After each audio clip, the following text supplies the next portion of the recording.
Welcome to Later Show. I'm your host, Prophet74, and today I bring in the Alienware 15. Now, this is a beautiful machine, very strong machine. It has an RTX 3080 video card in here.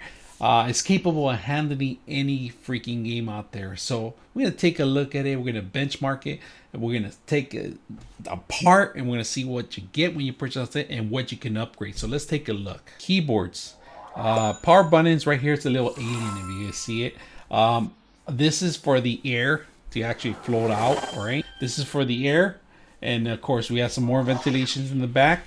Keyboard's a lot smaller. They compact it. It doesn't seem like it's very simple to take apart from the front. Let's do a test sound on the keyboard itself. See how loud it is. So this is the actual system from the camera, and it looks really good. The audio, I gotta turn it down because it's too high, so I know it's getting red. But this is the test from the actual Alienware 15 video camera, and audio looks very well. So this is a test.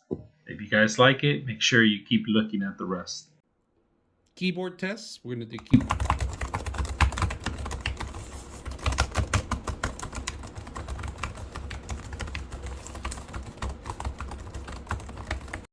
All right, let's start with the side of the computer itself, if you guys can see it. This is a micro SD card reader. You have two USBs 3.1 USBs. On the other side, you have a jack for a 3.5 millimeter, and then you have another 3.1 USB, and you have your Ethernet connection in here. If you guys can see it, it's a little swing. It swings down. I like that feature. Now you have ventilations on the side. Now let's take a look at the back. All right, if you guys see the back, first, this is going to be your power adapter right here. This is where you actually power your system. This is for an external GPU system that they do sell. It's an additional cost, and I did a review on one of them, but this was a different connection. It's a wider connection that is required. Now, on top of it, you have a Thunderbolt Type C USB right here, if you see it, and then you have a micro display port, and then included with a HDMI. Underneath of it, nothing fancy. You got more ventilations here. Very simple to take apart, and we're gonna go ahead and do that. All right, when you remove all the screws, only two screws come off, and these are the ones right in the edge of before the dark area. All right, so these two do come off. The rest of them don't. All right, just to let you guys know when you're removing these screws. All right, so let's take a look at what we can upgrade on here. So pretty much you cannot upgrade the memory. It's solder in. That's unfortunately, that's one thing that Dell is doing now these days. They want to make sure that, you know, you're going to keep continuing to buy their products by getting frustrated that you can't add any more memory, but you can still add more of the drives in here, the SSD drives, and we're going to talk a little bit difference between those two, and we're going to show you a little demo on them. If you notice, there's one in here, and we're going to open it up to see what model you get when you purchase like this. And this is about a 1 terabyte, I believe. Just be careful when you're removing these because you can lose the screw. Make sure it's magnetic, all right? Put the screw on the side. Now, a very important thing in here that these have a thermal tape, and try not to, you know, get it out too much. So let me see, and it just automatically is glued. It's glued in there with the thermal tape, if you notice. So it's gonna be hard to actually remove it from. There we go. And if you notice, it's not the greatest of Western Digital. It's not the greatest, and if you notice, it's a little dirty here. So they pretty much didn't put a great drive in here to begin with, but they're trying to save money on the cost of the system. So let's put this back, and we might have to replace this and put a larger format. So let's go ahead and put this back. You can replace this with a better drive to begin with. I mean, I would recommend you maybe an Evo Samsung 970 or 980 if you want the Evo Plus. This is a 2 terabyte. We are going to replace it with one of these in here to have more space. We're going to move this one on this one as an extra drive. Now, on top of that, they do have additional drives here. If you guys notice a little drive space, and we do have one of them here.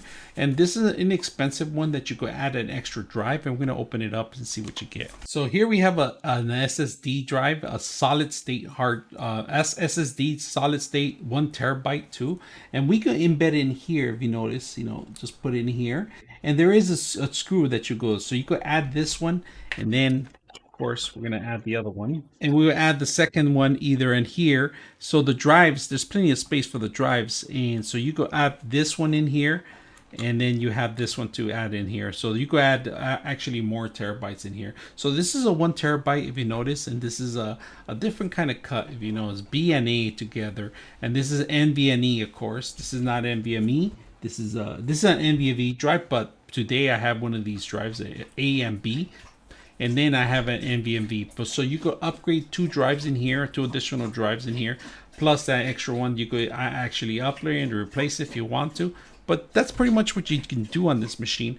On top of it, I like one thing that the Dell does. They do have additional space for smaller batteries too. So you can buy a smaller battery or replace the battery with the same or smaller battery. Now, in order to do that, you got to be careful because this cable goes all around in there. And sometimes there's adhesive underneath here that you need to remove. Now, before that, you have to unplug from here. So we'll do that in a future episode if you ever want to know how to change the battery on these things. But first of all, let's enjoy it right now and see how fast and how well it works. So let's go ahead and take a look.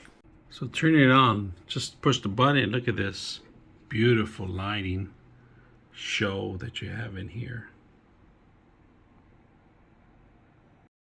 All right, so I'm idle right now, and if you can see right now, it is running about 100 right there. I'm just not even running a game. I'm just downloading a game from Blizzard and Apex, so you can see all the heat where it's actually coming out from right here, and then a little bit from here. And of course, we have our power button, if you can see that. So we got a lot of heat right in the front, so you're gonna feel it. Now let's turn it around, see how much heat we get in the back. And whoa, it is coming out in the back. I can see why. Look at this heat coming out of here, 120 to 115. 120 is probably max what I'm looking at sometimes. So 130. Ooh. So it is coming down. It is coming down. Now let's pick it up and see what we can see underneath. It is super hot right there. That's where the CPU and the GPU meet right there. If you guys can see it, 100. This is underneath of it. Nowhere else. Let's see how much thermal you're looking at, right? Here we are running a benchmark. If you can see it on this machine, maximum we're getting at 270 FPS right now so far. This is a basic benchmark that we run on, but if you guys can see the heat of it, running at 120, 125, 124. Fans kick in right now, you could really hear it. All right, this is a color coordination now to see how much heat is coming out from there. It's like I say, it's super hot there. That's underneath of it. On the top, you can see how hot it gets on the side. This is the back of it, right? And I'm serious, it gets pretty hot right here in this location, especially in the corners, all right?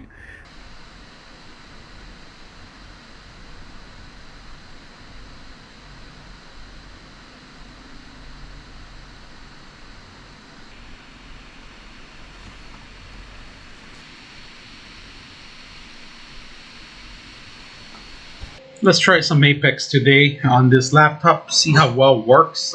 So right now we're actually gonna stream, we're gonna capture video, and we'll see how it works. So let's go ahead and bring in Apex for a bit.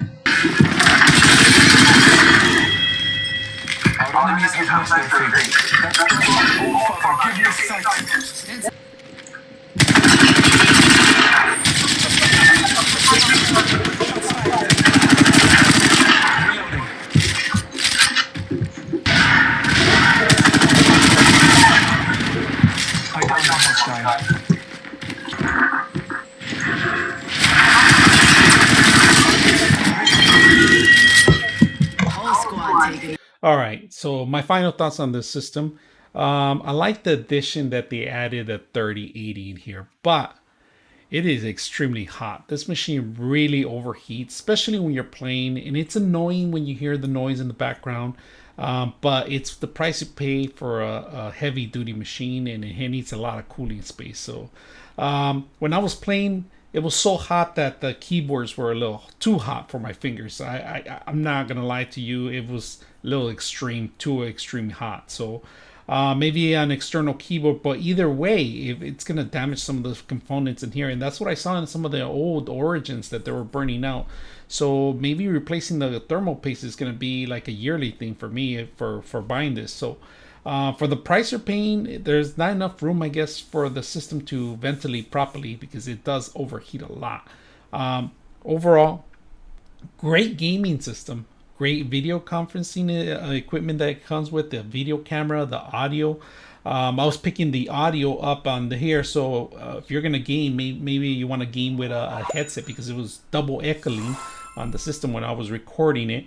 One of those things that if you're gonna pay the price, I think you're better off probably getting something else other than this one because it's just it overheats a lot, and then for the price, you're probably gonna run into a lot of technical issues down the line. So if you like what you guys see, maybe you can subscribe and hit the like button. I'm your host, Prophet 74, and we're out.